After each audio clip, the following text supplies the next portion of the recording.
Do you feel like you lost it when you would get into a relationship? Would you lose that? Would you count on the husband to provide the value for you, and then maybe you lost it yourself? Is that what it was? There's, certain things where it's like, where you're willing to compromise in certain areas. Like, give me an example. Thinking about when I dated, he was really, really wonderful to me, but you guys didn't like him. No, so that should he be was young. So that should be a red flag there, I I guess. didn't like him. But he was really good to me. I liked him as a person. Don't get me wrong, he's a great person. But for me, he would have done anything for me. He just really would have. But the whole thing of being a family person at that time, it just wasn't him at that time either. Yeah. But he really, really, really cared for me. I didn't want to walk away from, because he was a kind, good person to me. Mm-hmm. So I didn't want to walk away from that, even though I legit knew this isn't going to work. And it was super, super hard to walk away. I really wanted things with him. I really thought, well, because remind you, I'm a determined person too. Yes. That's why Andy said I'm going to have to move out of the state. So I think if I really set my mind to it, and the thing that stopped me from that was my faith. I would always go back to the Word. I'd always go back to the Bible. And I always had that personal time with me and God. Just me and God. Like, okay, Lord, you have to talk to me because I need you. And I would look in the Bible, and there'd be scripture verses that would, like, promises that would stand out and that would help me through. But then how would their saying, my son deserves better than you, resonate internally with you? So part of me was like, I can make it work. But then that God part of me was like, no, he's not the one for you. And I remember actually having a dream where I'm fighting with God for this relationship, where I have these little boxing gloves on and I'm facing God and I'm like, I'm going to fight you for this.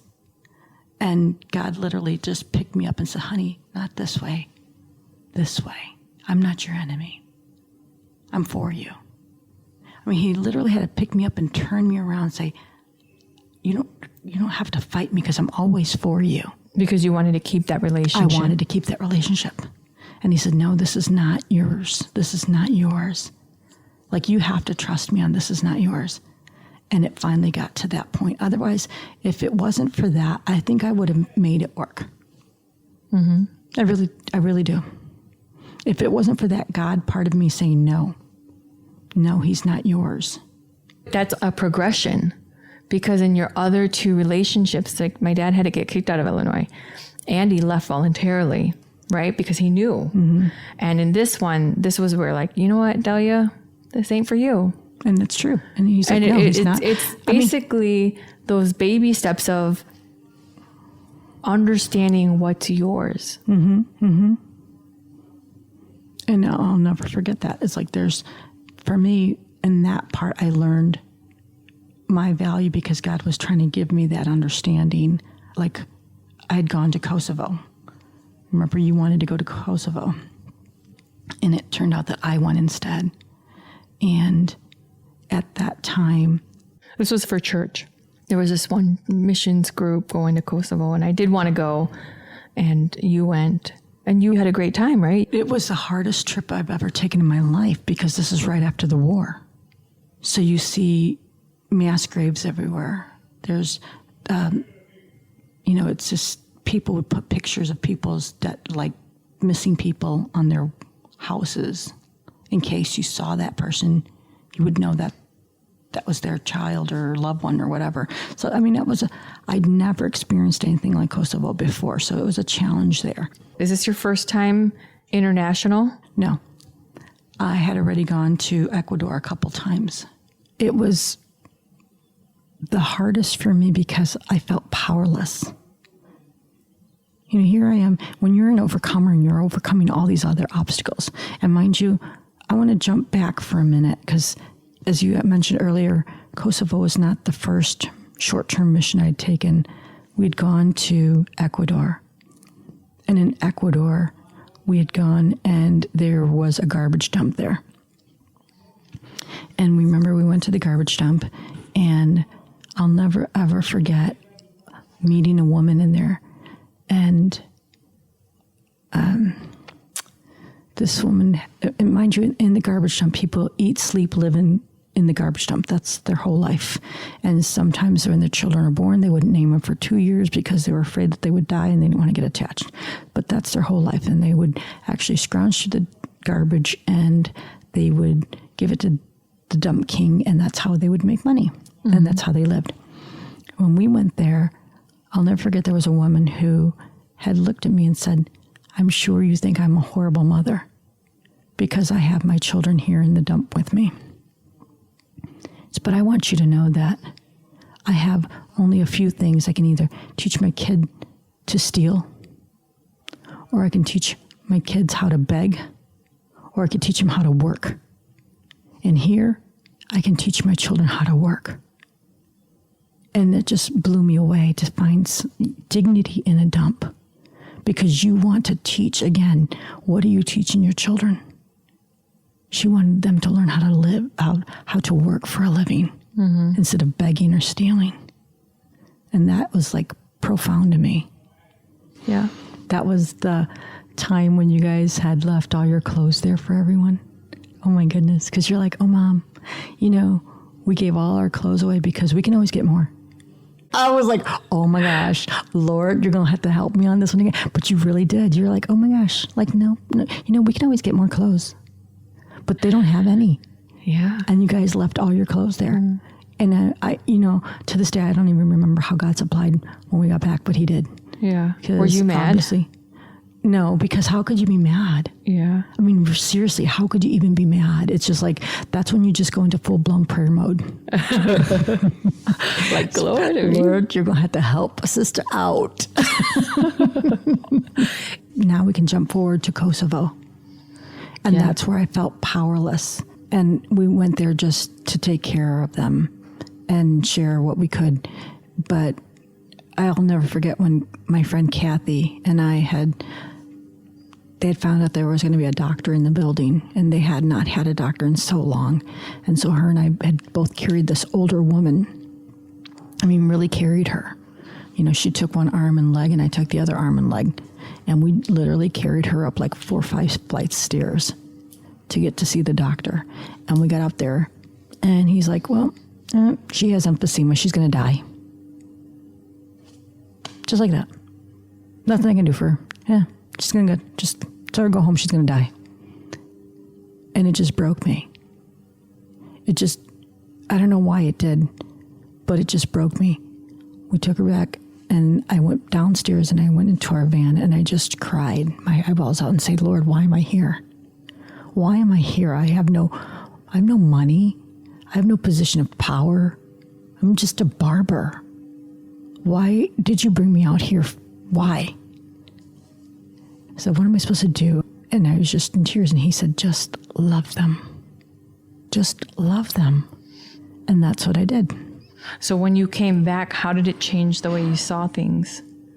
Well, let's go. I'm going to stay there for another second, though. Let me stay back to where, when you're surrounded by all this ugly, I'm going to call it ugly, because there was so much divisiveness, because it was the Serbs and the Albanians fighting, and there was this one. So it's not the people who are ugly. No. The people are not ugly. No, it's the war. And it's the destruction around it. The devastation, the mass graves, the sadness, the poverty. Mm-hmm. And the ugly part was you have such poverty. There was a mine that we went to. They said, anybody want to go on a field trip? And I'm like, my arm was up really quick, because if you just want to get away from the heaviness, there was such a heaviness there that I almost felt like you could almost feel the heaviness. And I needed to breathe. So it's like, I'm ready to go. So we went to a mine, and it was the Trepsha mine. And this mine had a lot of gold, cobalt, crystal, and just all kinds of different things of great value and wealth. And here you see people that are dying from starvation, from the war, from all this ugly. And you have this mine that has so much, but they couldn't mine it because they were too busy fighting. It's insane. So here we go down, and I put all my little equipment on, and we're going down. It's almost like 7 football fields straight down.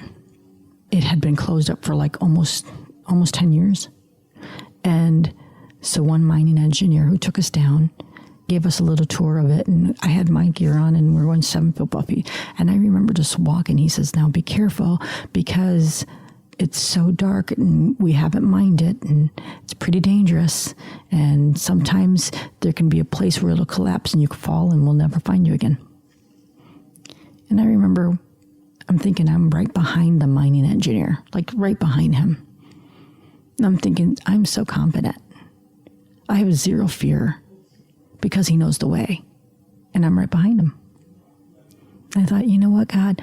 I want to walk this confidently with you in the dark places. And I'm walking. And as I'm walking, all of a sudden I see, people picking up these little rocks. And they're putting them in their pocket because they have, you never know what kind of value are in there.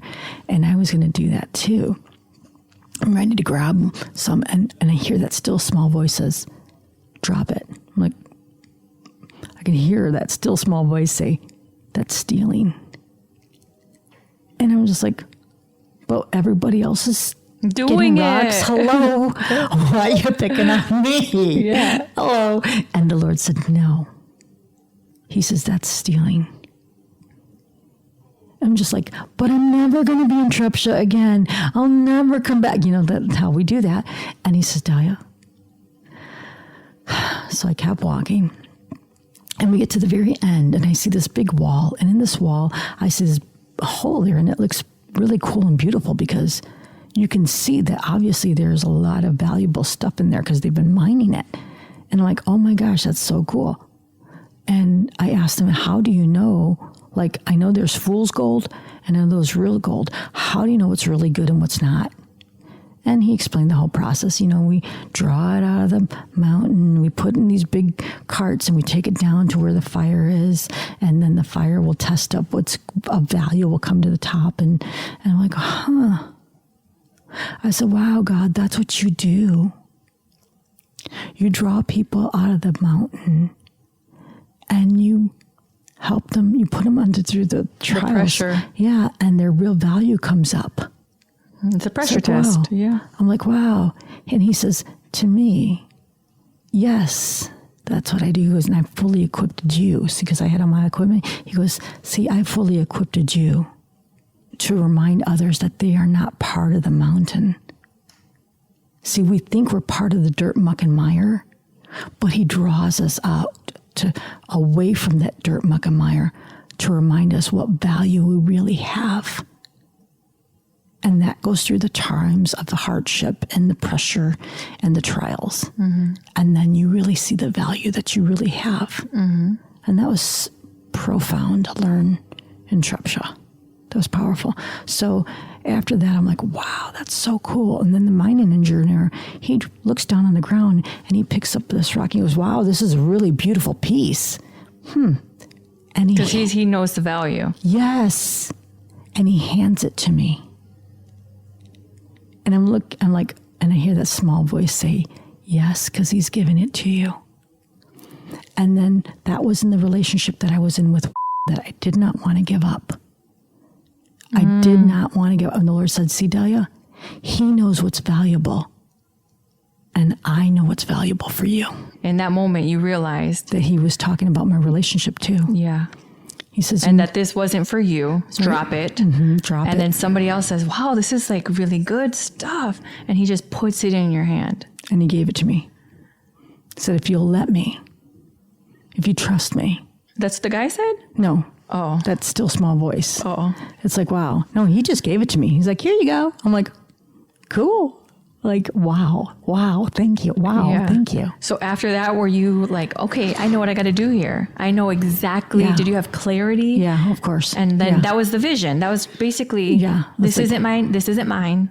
There's something else. Mm-hmm. I'm going to wait till something else comes to my hand. I have to trust. And then he would take me back to the word, and he would give me other, like, it was so cool. He would give me, I'll never forget one of the scriptures he would give me was Look, I'm bringing back your children from the north, south, and the east, and the west. I remember you telling us that. What was that all about? I know, it's so crazy, Like, right? Mom, you have 2 kids, and we are right here. Exactly. And I'm like, that's so weird. And I would East say, side. and I remember thinking, what you talking about? Lord, I have no sons. Like, oh my gosh, what are you talking about? And he said, I'm bringing from north, south, east, west. Like, okay, whatever. Okay. And then he would give me another one, which was others have died so you can live. Though you walk through this, it's like, Delia, like, this is how serious it is. This is how serious. I need you to listen to me. Explain that Bible verse, because that's from the Bible. Yeah. And explain that, because that sounds really harsh, right? Others have died so you may live. I mean, I couldn't even grasp it myself. What does that mean? Like, I didn't understand that either. He gave that to me. I'm like, okay.